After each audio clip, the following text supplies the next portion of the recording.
hab ich mich schon gewundert und glaubte, im falschen Film zu sein. Nicht 50 Jahre zu spät und auch nicht 100. Es müssen wohl 1000 Jahre sein.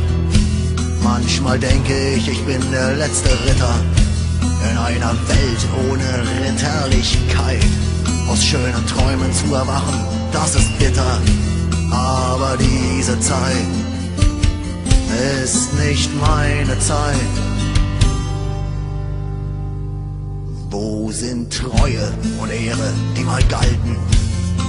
Ich glaub, sie sind für immer fort. Treue ist nichts für diese traurigen Gestalten.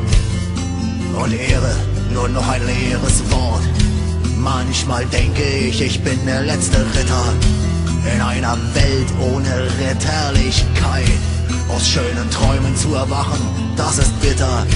Aber diese Zeit ist nicht meine Zeit.